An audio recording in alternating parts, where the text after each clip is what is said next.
And welcome in to episode 24 of Lakeshore Radio. I'm your host, Blake Cowell, and today we have a very special guest. We have Cubs special assistant, space pitching, Tyler Zombro with us. And if that's not your official title, then you need to change your LinkedIn because that's where I got it from. Tyler, thank you for joining us. How are you doing today?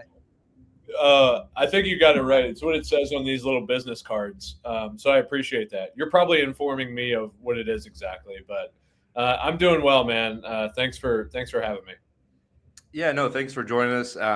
We'd met in Dallas, and you're nice enough to give us the time there. And I think a lot of the things that you talked to us about in the hotel lobby, I thought was super interesting, and didn't want to really tell anybody on Twitter what we heard. And I was just like, you know what, if we could replicate that conversation a little bit for Cubs fans to hear, I think that'd be awesome. And I think it'll go a long way with a lot of the Cubs fans because you're the new guy in town and you're kind of getting the feel for Chicago Cubs culture. And I think you'll be very happy and very, the fans will welcome you. So I'm excited to get into it.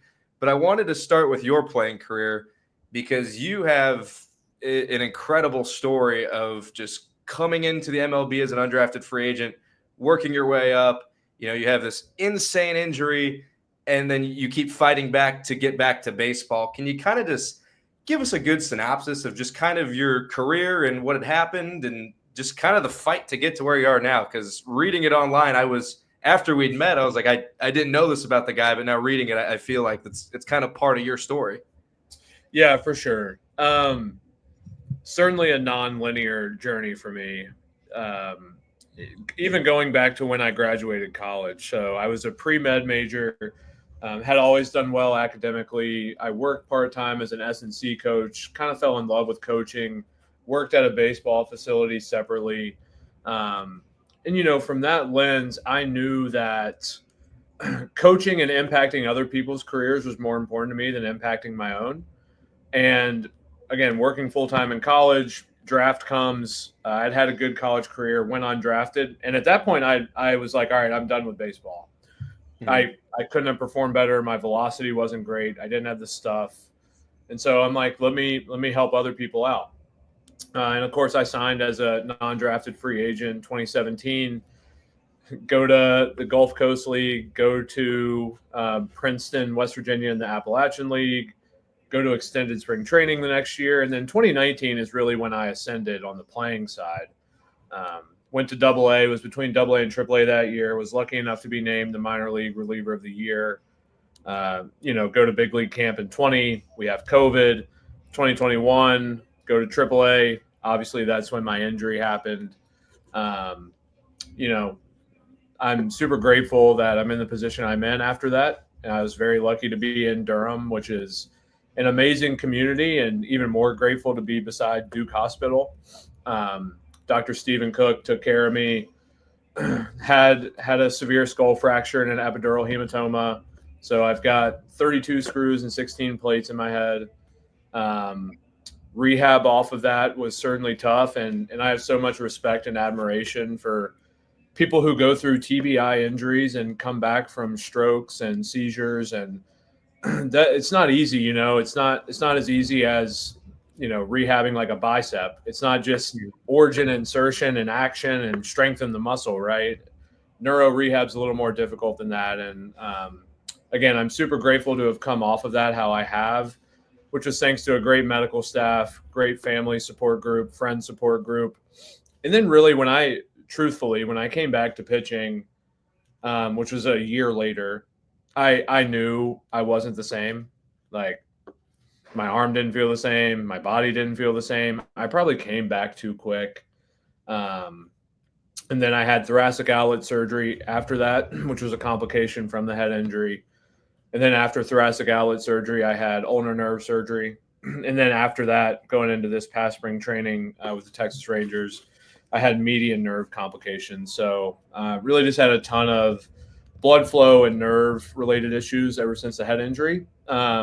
But I was able to get back on the field and play and kind of able to go out on my own terms. And in the grand scheme of life, I'm super blessed to have done what I've done from the playing standpoint. Didn't accomplish my ultimate goal, but Again, like I mentioned, I knew from 2016 when I first started coaching a bit more that impacting others was more impactful on myself than doing it benefiting my own career in some way, shape, or form. So, and then amongst all of that in my playing journey, I was working full time on the side. So, um, definitely a lot of experiences, but super grateful for it. And all roads have led me to Chicago, and super excited to be a part of that group and that culture, and super grateful for the front office and kind of the faith they've put in me, and ultimately the people I get to work with on a daily basis.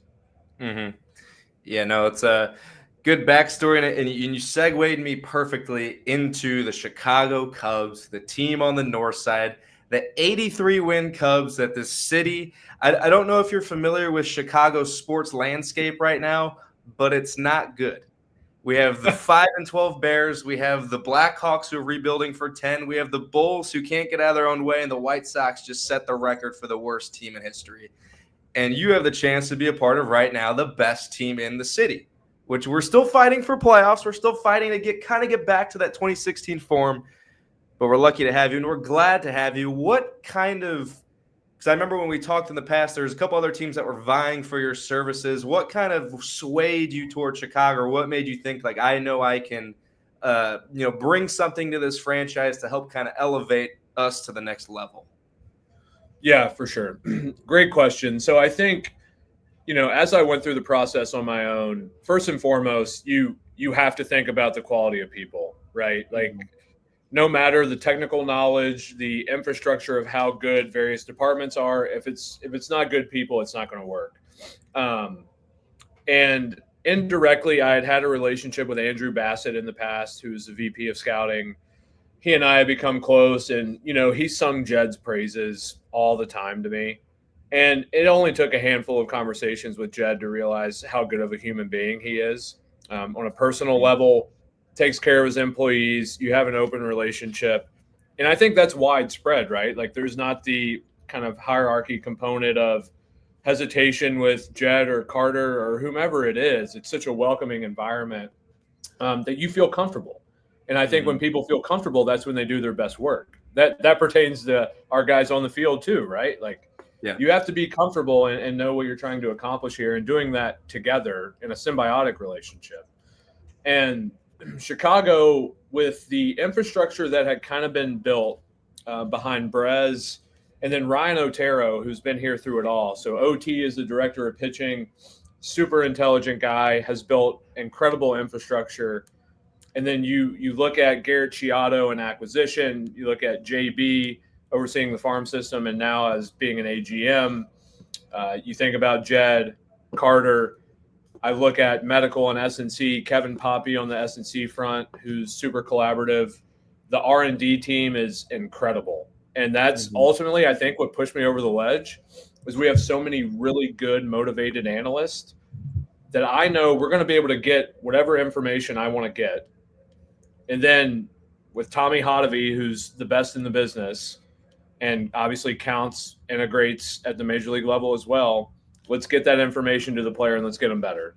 And there's such a good team in place to take that info, boil it down to a sticking point, get it to coaches, get it to S&C, get it to medical, get it to the pitching guy in particular, and let's go after this thing. So really good surrounding infrastructure and really, really good people. Yeah, I know it was a big push kind of toward the end of the Cubs golden era of like 2018, 19, where it kind of felt like the main core was on the decline, or, contracts were coming up, and they said, hey, if we want to compete with these teams like the Dodgers, we got to keep backfilling our farm system with these guys. And with that would come the pitch lab. And it is cool to see how far it's come, because at least in my eyes, when I talk about bullpen, and, some people will say, oh, we got to spend $20 million a year on a guy like Tanner Scott. That's where I would disagree and say, the Cubs have invested all this money. At some point, they have to develop their own Tanner Scott, develop their own, Mason Miller. And that kind of segues me now into some specific players that I popped a tweet up, I think 2 days ago or a day ago, and I just said, which Cubs pitcher are you most excited to watch this season? I got a lot of feedback, and I kind of picked from the most requested answers to kind of talk about. But to kind of precursor that question, there's a big thing about this Cubs team that a lot of fans, including myself, need to improve for them to get past 83 wins and catch the Brewers, and that is closing baseball games. They blew 21 saves last year. They left a lot of wins on the table. A lot of that with Adbert Alzolay getting injured earlier in the season. Hector Neris not really producing at the level that I think Jed originally thought he would.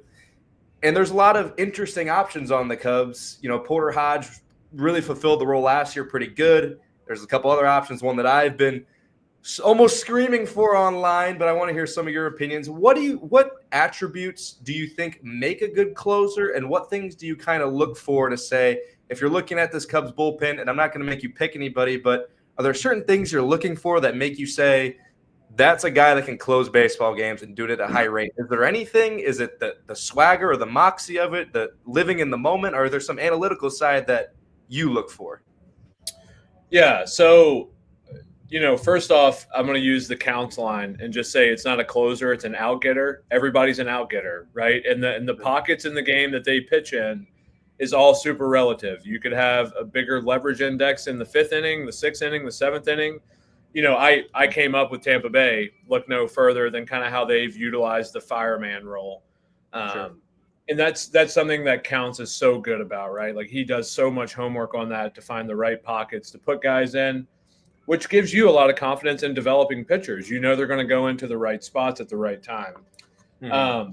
From the standpoint of like a traditional closer, you try to look at guys, of course, who have platoon neutral stuff, can get lefties and righties both out, and ultimately their stuff is probably just good enough that the opposing hitter doesn't matter.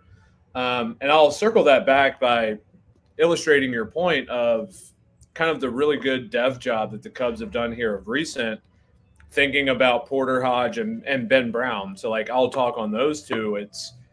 They're both insanely high upside stuff. To see what Porter Hodge did last year and how they had developed him throughout the minor leagues, that's a guy who I'm super excited to see. Crazy arsenal, really, really good supinator, lots of good stuff. Ben Brown, of course, more of a pronator type, but probably has the best death ball in baseball. So there's some really fun arms kind of coming here, or that are here. And you look up, and I think, to your point, we have so much really good depth that you can plug and play as you need. I know everybody might want like the big sign, but there's a lot of really, really good talent here. Yeah, and you kind of stole some of my people there, because one was Ben Brown and one was Porter Hodge. Ever since we traded for Ben Brown, I was 100% in. The dude has insane stuff, and he comes up last year, proves he has insane stuff, and then just as fun as it started, it just ended just as fast. He has this weird kind of neck injury that we hear about, but we don't hear about. That's one of my complaints of the Cubs, is they kind of leave everything under the rug, and then it gets kicked down the road and no one ever really knows. Do you think that this is something that will affect him is it in his delivery or in anything? Or are you just like, he needed the rest, he's going to start this season fresh? Or is there something that he might need to change? Because for me, and this is totally me just speaking as a meat hall baseball fan, the thing that makes his death ball, from what I've read and saw, like I was saying with a lot of Lance's stuff, is the most successful. The guy has a high arm slot. And with that, it feels like something with the neck would get configured or like tinkered with that, or just toyed with. Is that injury a concern for you at all? Or is it kind of just, we'll see how it plays out? Because I want Ben Brown to be the closer. I love Porter Hodge too. It's like you have two of the best options on the team, or it feels like in recent years, but what's kind of the status with Ben Brown? Yeah, so I think, as much as recency bias haunts us, let me be a testament as a result of a freak injury, right? Mm-hmm. It's just kind of, it can happen. But the beauty of what we're doing here is I can promise you that the collaboration between what we're seeing in the biomech space to what we're getting on the pitching skill specific side of it to what we're relaying to S&C and medical, all of those boxes are routinely checked. If there is anything that can promote any form of injury risk, we have Dr. Mike Son, who is incredible, who provides us with so much good data. You just look at our infrastructure, and we're going to make sure we're doing everything in our power to keep guys healthy. I will say this regarding Ben Brown, just from, having been at Tread here for the last 5 years, you quickly get to hear about various players' personalities and work ethics, and I have heard nothing but raving reviews about Ben Brown. So I can promise he's doing everything in his power to be healthy and on the field and to stay healthy and on the field as the best version of himself. So I feel really good about that. He's an exciting player. And I guess another question about Ben Brown, because when I tweet about Ben Brown and how I think he's just one of those guys that you can develop and turn into like one of these elite back end closers or back end setup guys, whatever it is, because his death ball, like you already mentioned, strikeout rate can go up, this, that, and the other. When you look at a guy like Ben Brown, and I made this comparison to Mason Miller, not so much in velocity and that kind of thing, but you have a guy who you think could really succeed as a starter and a reliever. Is there anything to you that makes you sway one way or the other? I like, even on Ben Brown, is there one way that makes you sway, I want him to start, or is there a way that makes you sway, hey, coming off an injury, let's start him in the bullpen, stretch him out, maybe back to, but is there a certain role you kind of like him in terms of reliever or starter? Yeah, so I'll answer that a bit more broadly. I think ultimately at the end of the day, starters, again, you want to be a bit more platoon neutral, right? They have to get both-handed hitters out. We also obviously have a lot of lefties in the rotation. So you factor that in. And of course, we have so many guys in the bullpen who are so good right on right. You look at what Tyson Miller did. Keegan Thompson is very good right on right. Porter Hodge is very good right on right. So in terms of thinking about starting versus relieving, of course are you in the zone enough to turn the lineup over a few times? Are you platoon neutral? You can get both-handed hitters out. And is the stuff good enough to roll through the lineup 2 to 3 times without, a diminished return? And of course, you look at stamina and see if guys hold velo, which, you just see how the stuff kind of looks over 4, 5, 6 innings versus 1. Sure. I think at the end of the day, from a health consideration standpoint, I mean, we monitor everything A to Z. Like, if there's anything that's out of line, we're going to be all over it. If we're not, maybe it's my fault. And you just want to be aware of that, and you'll communicate with guys. Are they feeling run down? Do they feel good? Do they feel like they can get stretched out? Do they not? You be flexible with that. And Tommy Hotovy is one of the best communicators in baseball. The relationship that he will build so players are open and honest and transparent is awesome. So in terms of that starting or relieving thing, again, back to Counts' point, they're an out getter. If somebody can get us 12 to 15 to 18 outs, that's great. If they're going to get us 3 outs in high leverage, if they're going to get us 2 outs, 4 outs, I like it all throughout there. But either way, you're just maximizing what each guy can do and then play it from there. Sure. Kind of moving on to a different player, a guy who was once super highly regarded in the farm system of the Cubs. He's now kind of taken a step back due to his injuries and struggling a little bit in AAA. Cade Horton, drafted a few years ago, another one of those guys that Jed drafts and blows up on the scene and does really well. And then again, when he's knocking on the door of the major leagues, something bad happens. He hurts his shoulder. He doesn't perform that well in AAA. Cade Horton, what does he need to do to kind of get back on that track? Because we've seen with guys like Brennan Davis, former Cubs top prospect, all the talent in the world, has some injuries. He's recently DFA'd, not on the roster anymore.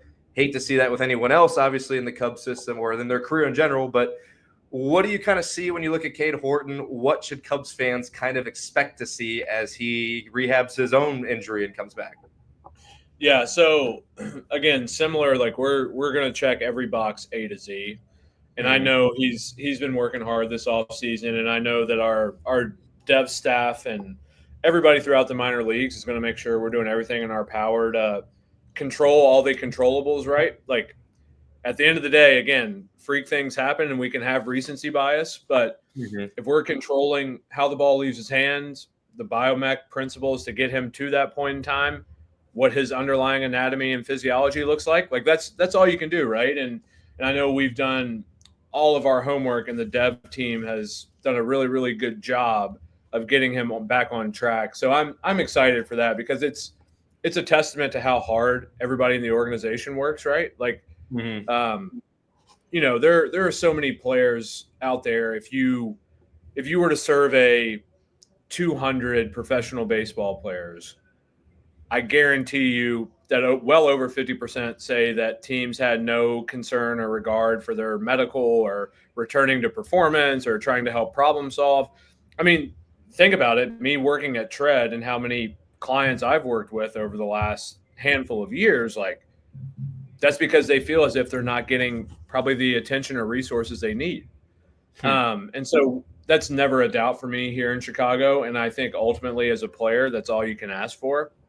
So we're putting that plan in place. Again, we're checking every box. So I'm excited that our dev team's been working really hard with him. Sure. All right. So you sign with the Cubs. You come on to the Cubs team. Who was the one player in your head where you're like, I get to work with that guy? Who was the one guy that you immediately like, yeah, that'll be fun? Well, it was Wesneski. I knew that, and whenever you told me that, and then a couple weeks later, I'm like, oh damn, I'm like shit. So, is there anyone new? So we can't say Wesneski anymore, I guess. I mean, I think there's a lot of exciting ones, right? So it's going to vary depending on what it looks like in terms of major league roster construction. I will say Jameson Taillon. Okay. Because JMO, I've known him for a few years here through some mutual connections with Glasnow. Jordan Montgomery is a close friend of his, and the guy, incredible human being. You hear nothing but great things about him. He and Tommy did such a great job of revitalizing his arsenal, adjusting usages accordingly. I mean, JMO's a really good pitcher. That's often overlooked. And I know he's been working very hard, very diligently all offseason on some specific things for velo. And so I think you take his arsenal as is and you add a tick or two to it, like, you're looking at a pretty darn good pitcher. And so I'm excited to see that with JMO, because he has continuously refined himself throughout his career. And so I'm excited to see how this year goes. Yeah, we spoke with Nick Pollock quite a bit at the winter meetings. With pitcher lists. Maybe you know him, maybe not. I'm not sure, but he's good friends with JMO, and he asked me, he's like, what do you think of Taillon? And like pulls his camera out and like starts like trying to trap me. And I'm like, I like Taillon. I've defended Taillon online plenty. If the Cubs kind of wish list still for this offseason is add another starter. And if he's your fourth starter in your rotation, you got a pretty good rotation on your hands. He's a guy that's been around for a long time, has battled through his own injuries and career obstacles, and he still pitches really well, cost controlled, and he can still, run up there and give you a good season and eat some innings for you. Moving on a little bit, one thing that I saw in Lance's breakdown of some of the stuff is Tread kind of coined the term, kick change and death ball. And is there a guy on the Cubs? I'll reframe it this way. Justin Steele. Justin Steele is predominantly known for throwing fastball, slider, and he mixes those up well and does anything else. Is there anything that you think, because I've always been impressed with, he has two main pitches and he can compete for a Cy Young off that. Is there anything you want to see from Steele maybe, and if this is too in-depth, then let me know, but is there anything you want to see maybe, because I've always said if he added a changeup, he could be borderline unstoppable. Is there anything you think he needs to add or refine a little bit to kind of take that level next step as a pitcher, as the ace of the Cubs? I mean, the question here is, if the guy continues to be top 10 in FIP, how much better do you want him to be? Yeah, and that's a good question. And so maybe I went too specifically on one guy, but is there a guy on the Cubs that you think needs to add something to take the next step? And I kind of use Steele as that argument because he's so good off two pitches, which blows my mind still. Yeah, well, I think if you look at what he did last year, he and Tommy adopted a bit of a seam shift sinker that he was using some to lefties, and I think he'll open up that avenue and that hole. So that's the same principle as if you were to throw a changeup, because he's going to seam shift it because he's so good at applying force around the ball and having that slight cut. So him adding that sinker, runner, and a changeup, certainly doable. It just becomes a notion of, when do we have to do it, right? Because he's been so good, and you don't ultimately. And this is what Tommy Hotovy is so good at, is you look at a pitcher, you identify what their strengths are. We sit down as a group, we talk about that. Never ever do we want somebody's like fourth or fifth pitch to do something that kind of detracts from what their best pitches are, right? Like that's Steele is so good with the cutty four seam and the slider that you just want to make sure that if you were to add something, it doesn't compromise something else. But to your point, no, like he's a good candidate for a seam shift changeup. And I think the really cool thing here is, again, utilizing R&D and our analysts and our biomech information, and talking with Tommy in particular, and Casey Jacobson, who's awesome with this as well. It's like, what can we organically add? What do we know the guy could already do with how he moves and how he throws? And let's give him that. And I think there's a lot of guys that we're seeing a nice little window here with to implement some things. So I'm excited for that, because yes, so the kick change, like if you have a guy and you need them to cut the change up for seam effects, it's great. In terms of the death ball, if you're a pronator and you need more depth on the gyro, that's great. It just so happens that like the Cubs are already pretty good about doing that, right? Like Jack Neely's got a good one. Obviously, we've already talked about Ben Brown. Julian Merriweather has kind of that type of profile. Yeah. So there's some cool options here. Now we can of course make them better and better. But again, checking those boxes for like adding a pitch, then yeah, we're making sure we're going through the process of, does this fit their body, how they move, and can we implement it appropriately? Sure, fair enough. We talk about delivery, we talk about pitch types and kind of unique things. I want to segue to the guy who I want so bad on the Cubs, Roki Sasaki. This dude is crazy. His like something about, I don't understand, and maybe you can help me understand. I guess that's why I'm going to ask the question here is there something taught in Japan that isn't taught in America? Because when these guys come up, one thing about Roki is that his splitter doesn't follow the same top to bottom drop. It kind of acts as almost a two-seamer with depth to the throwing side. What makes him so coveted in the pitching market and kind of super unique to the point where teams are throwing everything they have at this guy outside of the financial advantage you can have because you can only sign for so much money? What about this guy makes him so coveted and so special? Yeah, so I mean, first and foremost, he's such a unique talent with the pure velo generation. He's such a elastic, dynamic athlete, super long levers, obviously generates a ton of arm speed.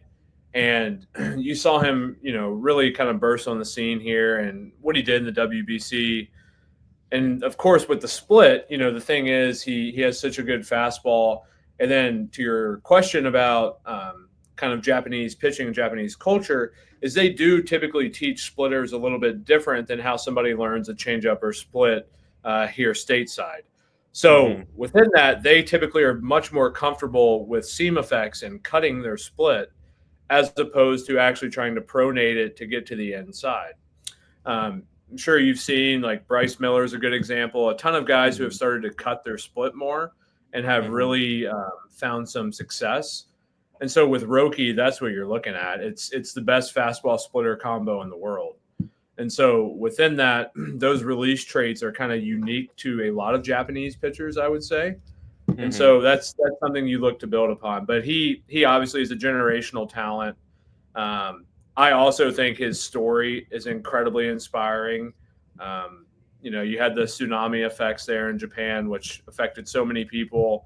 And I know that he had some family impacted. So kind of his perseverance and I think it's also kind of it goes without saying, like he's leaving there a little bit early. Like he's investing in himself and wants to go compete against the best in the world.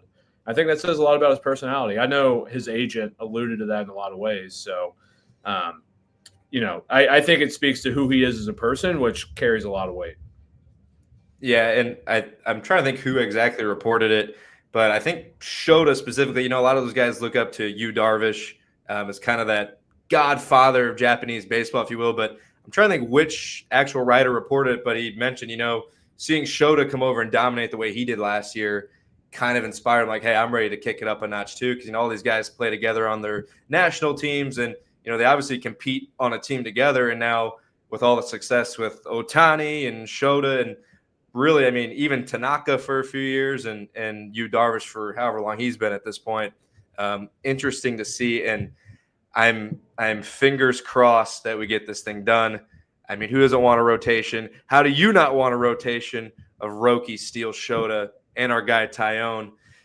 Top 5 rotation in baseball. It's tough to not get excited when you kind of name them off like that, right?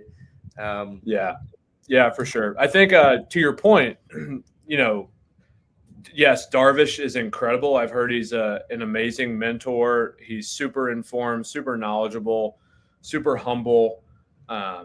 And I think what's so cool, and this goes back to my point about Tommy being such a good communicator, is, Darvish and Shota are so different, right? Darvish is obviously right-handed, a little more velo capacity at first, is a heavy supinator, can spin a ton of different breaking balls. I mean, his TrackMan plot, right? Like he covers every quadrant and every domain. It's incredible. And then you look at Shota, who was more of like the outlier angle, hoppy fastball split combo. And to see the success that Shota had, I think that goes large in part to Tommy's communication skills. And of course that goes to the entire staff. Like I know Moscos was here at the time helping out as well. I know Casey Jacobson will be doing that this year, but I just think that really tells you how good of a coaching staff and support group you have if you can have that type of success. Yeah, it'll be interesting to see, especially as he makes his way over, and especially if it is in Chicago. One of the things that not so much on the pitcher side of things, but you always hear of like pitcher-friendly parks and hitter-friendly parks, and usually Wrigley Field plays to the hitter's advantage. And this year we saw that drop off a little bit with the weather and winds and kind of just luck of the draw. Is there anything on your side of analytics and things that you see on your end? Is there a specific way that you guys kind of teach some of these guys to how to pitch at Wrigley Field? Or is there any, like, even for stadiums in general, is there certain things that you look for pitchers to excel in, to avoid? Because, like, the thing at Wrigley Field is deepest corners in the major leagues, shortest power alleys. Is there something that ever goes into that, really? And I kind of just thought of that off the top of my head. So if that's too exclusive, it's a good question for sure. So I'll actually answer this as like an overarching thing within our system and helping pitchers be the best version of themselves is, you mentioned Steele. So we'll talk about like a supinator type. We have a lot of really good supinators, which makes me happy. So within that, there are definitely times where guys with a cutty four seam, it can have like cut ride. Now Steele's is more like true cut. But if you have somebody who has like J-Mo can have a little cut ride, and then he can also seam shift to sinker. So that tells you that now you kind of essentially have a 2-plane fastball, right? Same velo, same spin axis, but different seam orientation. I can sink one and I can cut ride four seam one. They're gonna move completely differently, right? So we think about bat path relative to that. Some guys' bat paths are more exposed to four seams. Some guys are more exposed to sinkers. And we have data where we can manipulate off that, right? So we can help game plan to say what type of fastball should we throw to each hitter. That also goes to saying with park dynamics, if the wind's blowing in and we want to try to get above more bats, we'll have the game plan to get above more bats. If we need to get below them because the wind's howling out, we'll get below them. So I think having that multi-pronged approach and educating the guys enough is a really positive trait. You can do that out of any stadium, right? Like let's call it what it is. Like at Coors Field, they should be looking to maximize people who don't rely on seam effects. Sure. So that is definitely a part of it. I mean, I don't typically think of it when I look, but no, it's a good point, and that is something that's factored. Sure. Is your day to day going to be at Wrigley Field? Or are you kind of some days you're in, some days you're out, kind of doing your own thing? I will be based out of Chicago. Yeah, I suspect I may do some traveling, especially if OT maybe wants me to go to an affiliate, or I just do what I'm told, you know. So if we need to hop somewhere and go somewhere, I'm all in. But I Sure. will be based out of Chicago. Awesome. Awesome. Last kind of, I guess, serious question. So most Cubs fans, obviously we watch every game. We watch every game. We live and die with every pitch. Every win, every loss matters.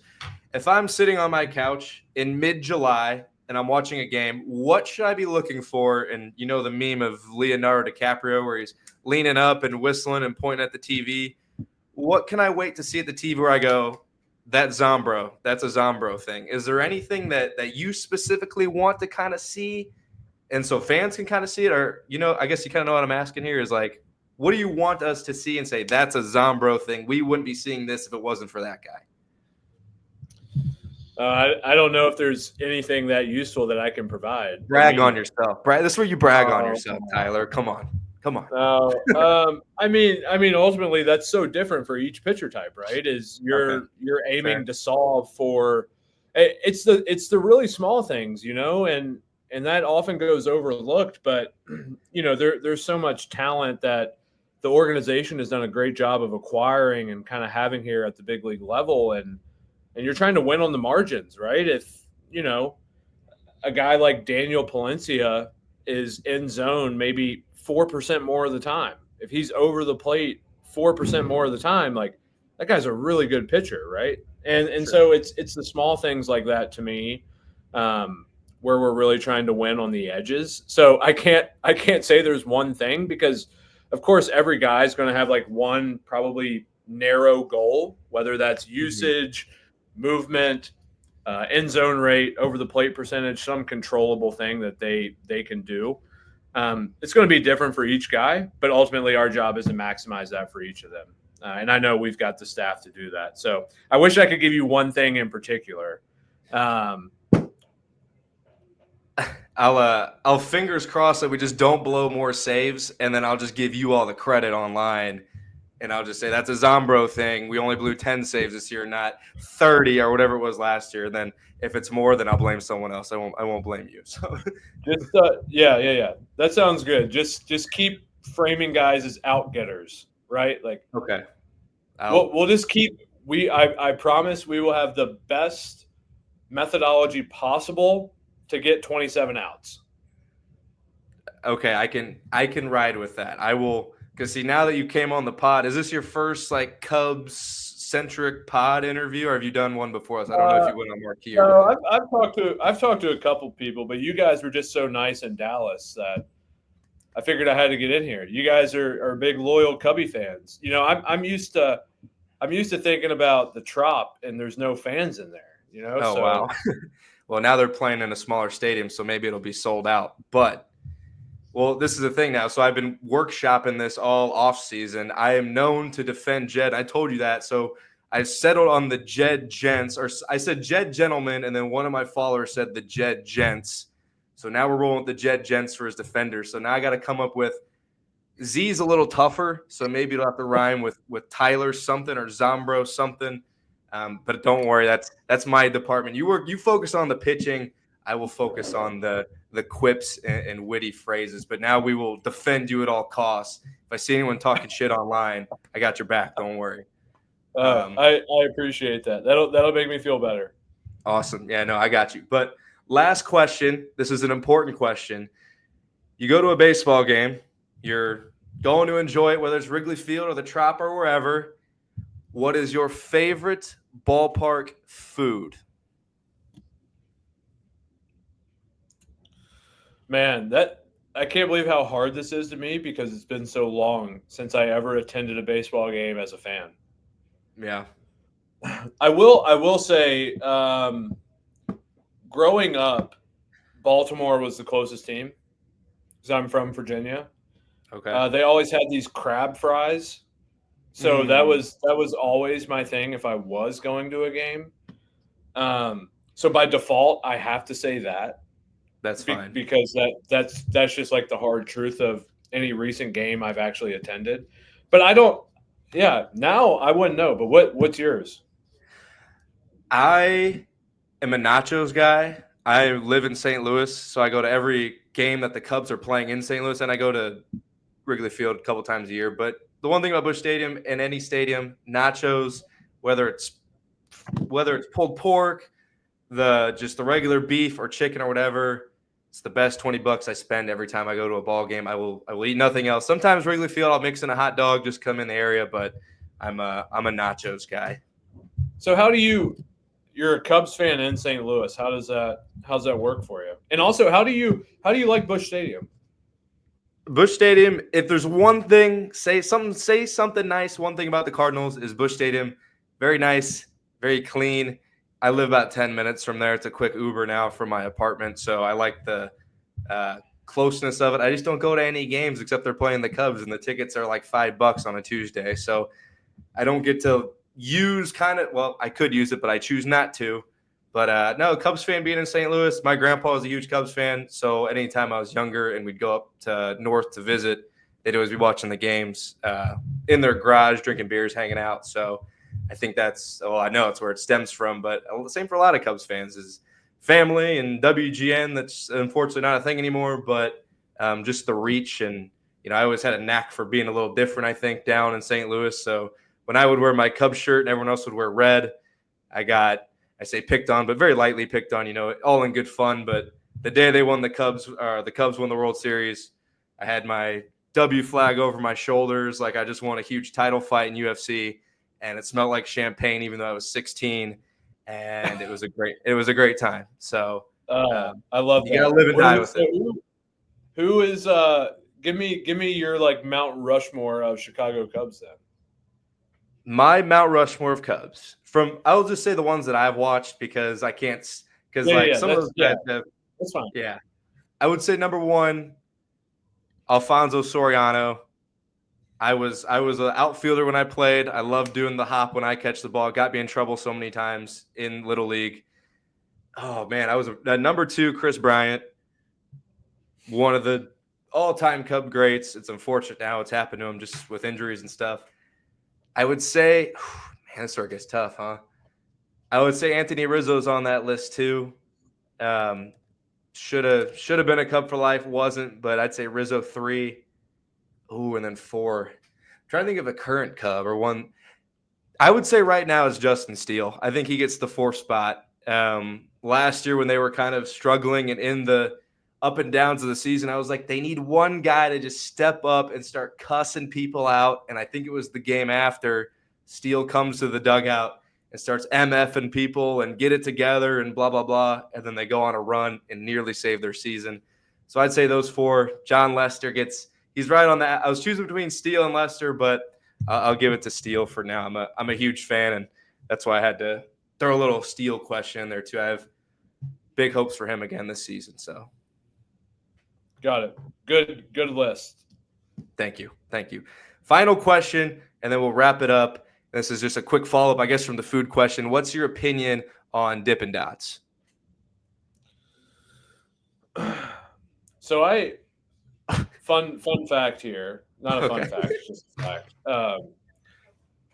So when I stopped playing, now I'm like lifting a bit heavier because I don't really care if my arm's hurting me because I don't have to try to pitch. Mm-hmm. And I'm seeking to, trim down, have a nice physique. The one thing I will never sacrifice in a diet is ice cream. Okay. Ever. Fair enough. For as long as I live, I love ice cream. I used to like Dippin' Dots. I did. And then I don't know what happened like a year ago, but I'm off them now. And you grew up. I don't know if it's just I don't know if it's because I've expanded my palate so much in other ice cream varieties, but Dippin' Dots just doesn't do it for me anymore. It really, I used to love it, and now I'm out. So I don't know if that's because I'm becoming like a higher level of ice cream advocate, but I'm out on Dippin' Dots and on other ice creams. There you go. Now the reason I ask is my favorite question, like just for fun, is like the food question. And Jacob, the guy who I was with when we asked this in one of our Twitter spaces, he goes, "I love getting Dippin' Dots at a baseball game," and I respectfully said that is the worst take I've ever heard, and I got berated for it by a bunch of people who are big Dippin' Dots enthusiasts. So now I have a personal vendetta against him, but that's besides the point. Yeah, I don't know. Again, I love them. And if I hadn't had ice cream in a while, like I definitely would get Dippin' Dots. But the thing is, I'm pretty much like I want some version of ice cream nightly. Sure. So, it's more of like something. And I guess I also haven't been to a sporting event, which are good for convenience, right? Yeah. So yeah, I've got a question for you now regarding food topics. Okay, perfect. I like it. There was an analyst who I had at Tread as an intern. He actually lived in my house, interned with the Cubs as well, then worked in Boston's amateur scouting department. Now he's at the University of Texas running their analytics department. Mason McCrae. He came up with this model called TPD, which is taste per dollar. Okay, so like if you're grading it on whatever scale, right, and you just have to do it proportionate to how much money it costs. Yeah. What is your go-to spot for optimal TPD? Optimal TPD. Oh, I have two answers in my head. I will say the more controversial answer, but controversial to some, but not to me. You walk into Little Caesars with a $10 bill and you can get a pizza and some kind of wings and maybe even like a soda. Or if you get the lunch deal, it's like $7 for the pizza, the smaller pizza, a soda, and breadsticks. Say what you want. I know it's not the best pizza, but like you said, TPD. You can't go wrong, especially right now. Spend $10, you get a full pizza, or even $10 for that in breadsticks, TPD, or Chipotle, $10. You can do the bowl hack that I do, bowl tortilla on the side. You do double rice because they can't charge you for double rice. You do double beans because they can't charge you for double beans. One serving of meat, and then as many toppings as you want. It's $10. That will leave you stuffed. That'll almost be 2 meals for some people. That's my TPD for you. Got it. I like that. Those are good answers. What's yours then? My default one is pretty much always just Chick-fil-A. Really? Yeah, well, I actually haven't had it in a little bit, but Mason and I used to always go back and forth on this because if you use the app, there is frequently a ton of savings in there. A ton. Yeah. So then you're looking at, you get yourself nuggets, a sandwich, fries, and a drink, and you're probably getting it down to $10 or under. Yeah. But that's with utilization, knowing the app friendliness. Mm-hmm. So, I understand that maybe by itself it couldn't be everybody's favorite, but that's typically my answer. Now every time I go, I spend like $20, so it's usually kind of like a once in a blue moon. So I like Chick-fil-A, but it's here and there. But Tyler, that's all I have today. I appreciate you taking the time. I really do. Is there anything you want to plug or anything you want to tell Cubs fans, I guess, as the season, as spring training?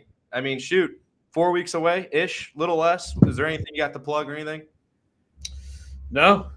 I think I think all is good. I know that we're doing a lot of things that continue to make the team better in every way possible, and let's go win the division. Let's go win the division. I love it. Thank you all for listening. If you did enjoy this episode, make sure to drop a 5-star review, leave a comment, and even hit follow. Helps me a lot on the algorithm, helps me a lot on other platforms as well. That's all we have for this one. Take it easy and peace.